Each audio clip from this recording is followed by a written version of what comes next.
Assalamualaikum warahmatullahi wabarakatuh. Waalaikumsalam warahmatullahi Waalaikumsalam wabarakatuh. warahmatullahi wabarakatuh. Kita dari kelompok J Fisika Material kelas B akan menjelaskan mengenai Hall Effect on Semiconductor. Perkenalkan, saya Faranova Labiu dengan NRP 205 dan teman saya Zidan Ramadan dengan NRP 190, Atari Rafli dengan NRP 137, dan Tiko Bisono dengan NRP 130. Selanjutnya, akan masuki kata pengantar untuk half effect yang akan dijelaskan oleh Ahmad Zidan. Pada Zidan dipersilakan. Ya, sebelumnya perkenalkan, nama saya Ahmad Tijar Ramadan Al-Alibi dengan NIM terakhir 71. Pengantar half effect. Pengantar half effect adalah fenomena fisika di mana terbentuk tegangan listrik yang disebut tegangan Hall pada sisi material konduktor atau semikonduktor yang dialiri arus listrik saat dikenai medan magnet yang tegak lurus terhadap arus tersebut. Efek ini pertama kali ditemukan oleh Edwin Hall pada tahun 1979. Lalu, prinsip dasar half effect adalah satu, arus listrik mengalir dalam sebuah konduktor, biasanya strip tipis bahan konduktif. Lalu ketika medan magnet dikenakan tegak lurus terhadap arus, partikel bermuatan biasanya elektron yang bergerak akan mengalami gaya Lorentz. Lalu gaya Lorentz menyebabkan elektron terdorong ke satu sisi material sehingga sisi tersebut menjadi bermuatan negatif. Lalu sisi berlawanan menjadi bermuatan positif karena kekurangan elektron. Yang terakhir, perbedaan muatan ini menciptakan tegangan Hall yang bisa diukur dengan voltmeter di material. Lalu akan dilanjutkan oleh Atari.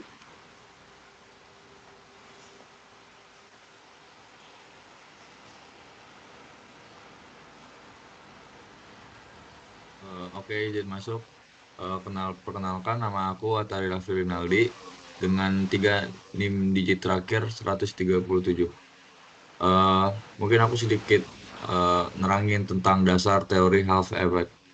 Nah, untuk yang pertama adalah itu dasar teori half effect ketika arus listrik mengalir melalui semikonduktor dalam medan magnet, elektron akan mengalami gaya Lorentz. Jadi saat listrik dialirkan melalui bahan semikonduktor, pembawa muatan seperti elektron untuk semikonduktor tipe yang N atau hole untuk tipe P akan bergerak. Jika dalam kondisi tersebut diterapkan medan magnet yang tegak lurus terhadap arah arus listrik, maka pembawa muatan tersebut akan mengalami gaya yang dikenal sebagai gaya Lorentz.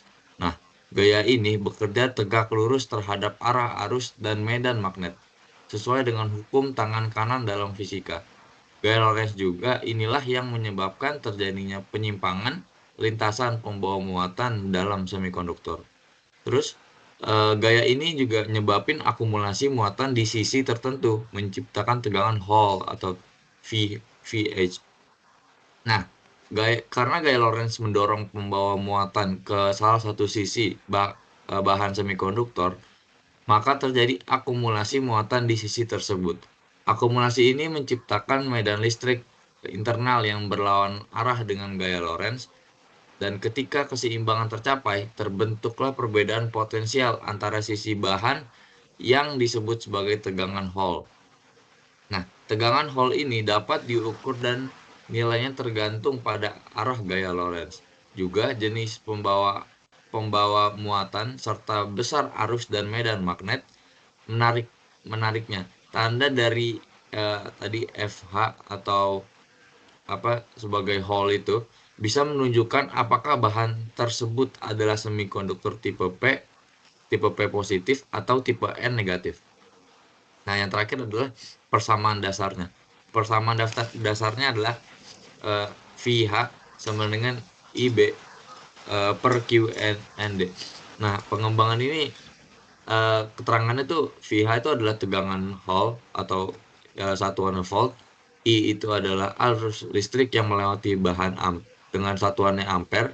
B besarnya medan magnet yang diterapkan, satuannya adalah Tesla. Q adalah muatan pembawa atau satuannya adalah coulomb, bisa positif yang disebut dengan Hall atau negatif yang disebut dengan elektron. Nah, terus juga ada N, itu adalah konsentrasi pembawa muatan, ya satuannya adalah apa namanya meter kubik. Dan juga ada D, yaitu ketebalan bahan semikonduktor, yaitu satuannya adalah meter. Nah, persamaan yang tadi aku sebutin menunjukkan bahwa tegangan Hall sebanding dengan arus dan medan magnet, serta berbanding terbalik dengan konsentrasi pembawa muatan dan ketebalan bahan. Nah, dari sini tuh kita bisa ngetahuin gitu bahwa semakin besar VH, maka pembawa muatan mungkin lebih sedikit atau bahan lebih tipis. Untuk selanjutnya mungkin bisa dijelaskan sama teman saya. Oke, saya ulang kembali. Perkenalkan, nama saya Farhan Nova Labiu dengan 3 digit NIM terakhir 205. Soalnya saya akan menjelaskan mengenai penerapan pada semikonduktor. Yang pertama, saya akan membahas mengenai karakteristik semikonduktor dalam efek Hall. Efek Hall digunakan untuk memahami karakteristik pembawa muatan.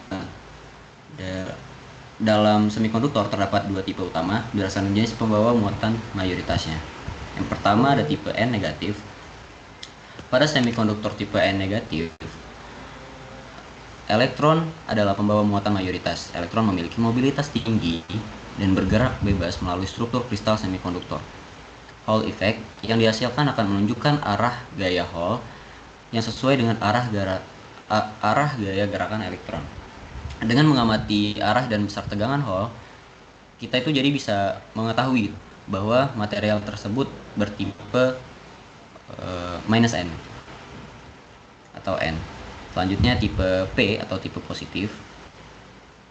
Pada semikonduktor tipe P itu biasanya disebut dengan hole atau lubang, berperan sebagai pembawa muatan mayoritas. Hole merupakan kekosongan elektron yang bertindak seolah sebagai partikel bermuatan positif. Ketika medan magnet diterapkan, hole akan mengalami gaya hole yang mengarah sebaliknya dibanding elektron itu. Dari arah tegangan hole yang terbentuk, dapat disimpulkan bahwa semikonduktor bertipe positif. Selanjutnya, pengaruh mobilitas pembawa muatan. Mobilitas adalah ukuran seberapa cepat pembawa muatan menentukan seberapa kuat efek Hall terjadi di dalam bahan tersebut. Semakin tinggi mobilitas pembawa muatan, maka akan semakin besar tegangan Hall yang dihasilkan. Mobilitas ini dipengaruhi oleh jenis material semikonduktor, tingkat doping, dan kondisi suhu. Melalui pengukuran efek Hall ini, kita bukan hanya bisa menentukan tipe semikonduktor, tetapi juga menghitung konsentrasi pembawa muatan dan mobilitasnya, yang sangat penting dalam desain dan karakterisasi perangkat elektronik seperti sensor, transistor, dan lain-lainnya. Selanjutnya akan dilanjutkan oleh teman saya. Oke, izin masuk. Perkenalkan, nama saya Viko Yusono dari Divisi Aplikasi Komputer. Di sini saya akan menjelaskan tentang aplikasi Hall effect. Pada slide ini, kelompok kami mencantumkan ada 5 aplikasi pada Hall effect. Yang pertama yaitu adalah sensor posisi dan kecepatan. Sensor Hall effect banyak digunakan dalam mendeteksi posisi linear atau rotasi daripada suatu objek. Contohnya adalah pada pedal gas elektronik di mobil modern, di mana sensor Hall effect ini menggantikan kabel mekanik untuk membaca posisi injakan. Selain itu, pada motor listrik dan kipas komputer, sensor ini digunakan untuk mendeteksi kecepatan rotasi baling-baling atau poros. Sensor Hall effect ini menawarkan respon yang cepat, akurasi yang tinggi, dan tahan terhadap debu atau getaran, menjadikannya ideal untuk sistem mekanis yang membutuhkan kontrol yang presisi. Selanjutnya yang kedua yaitu adalah sensor arus dan medan magnet. Hall effect dimanfaatkan dalam sensor arus non-kontak, di mana arus yang mengalir dalam suatu konduktor menciptakan medan magnet yang kemudian diukur oleh sensor Hall effect untuk menentukan besar arus tersebut. Keunggulannya adalah tidak perlu menyentuh langsung kabel listrik, sehingga lebih aman dan tidak menyebabkan penurunan daya. Teknologi ini umum digunakan pada sistem distribusi listrik, inverter tenaga surya, dan kendaraan listrik. Selanjutnya yang ketiga adalah pengukuran medan magnet atau Gauss meter. Alat ukur seperti Gauss meter menggunakan Hall effect untuk mengukur kekuatan medan magnet dalam satuan Gauss atau Tesla. Perangkat ini penting dalam pengujian medan magnet pada peralatan industri, penelitian ilmiah, maupun pemeriksaan kualitas magnet permanen. Dengan bantuan sensor Hall effect, pengukuran medan magnet bisa dilakukan secara real-time dan sangat presisi. Selanjutnya yang keempat adalah sistem kontrol motor pada robotik. Dalam bidang robotika, sensor Hall effect digunakan sebagai bagian dari sistem kontrol motor untuk menentukan posisi rotor, arah rotasi, dan kecepatan. Hal ini sangat penting untuk sistem servo dan motor brushless agar dapat melakukan gerakan yang halus dan presisi. Penggunaan sensor Hall effect juga memungkinkan efisiensi energi lebih tinggi dan kontrol gerakan yang lebih responsif. Selanjutnya, yang kelima dan yang terakhir, komponen elektronik untuk deteksi kecepatan dan jarak. Banyak perangkat pintar dan sistem otomatisasi menggunakan sensor Hall effect untuk mendeteksi keberadaan objek, kecepatan mendekat, atau perubahan posisi. Misalnya, pada pintu otomatis, drone, atau kendaraan otonom. Sensor Hall effect mampu bekerja sebagai bagian dari sistem navigasi atau penghindaran rintangan. Dalam dunia gaming dan VR, teknologi ini juga digunakan dalam joystick atau controller untuk membaca arah dan tekanan gerakan pengguna. Mungkin bisa di next slide.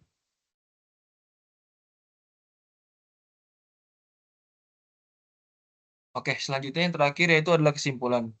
Dari beberapa materi dan poin-poin yang telah dari kelompok kami sampaikan, kami sudah merangkum menjadi kesimpulan. Yaitu yang pertama, Hall effect adalah fenomena penting dalam fisika dan teknik elektro. Hall effect terjadi ketika arus listrik mengalir melalui konduktor atau semikonduktor yang berada dalam medan magnet tegak lurus terhadap arah arus.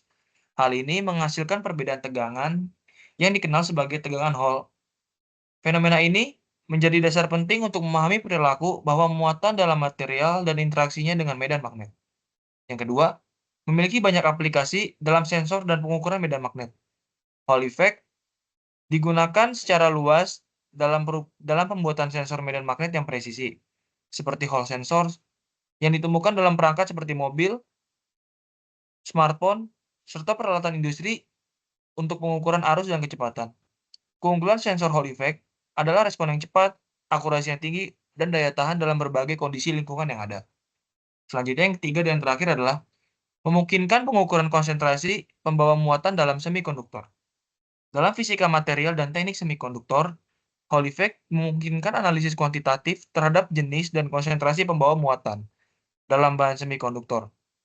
Dengan mengukur tegangan Hall atau Hall effect, kita dapat menentukan apakah bahan bersifat tipe N atau tipe P, serta menghitung mobilitas dan konsentrasi pembawa muatan, yang sangat penting dalam karakterisasi dan pengembangan perangkat elektronik seperti dioda, transistor, dan sel surya. Mungkin itu yang dapat kelompok kami sampaikan dari materi Hall effect on semiconductor. Saya Tiko Ibisono dan teman-teman saya mewakili kelompok J mengucapkan terima kasih. Wassalamualaikum warahmatullahi wabarakatuh.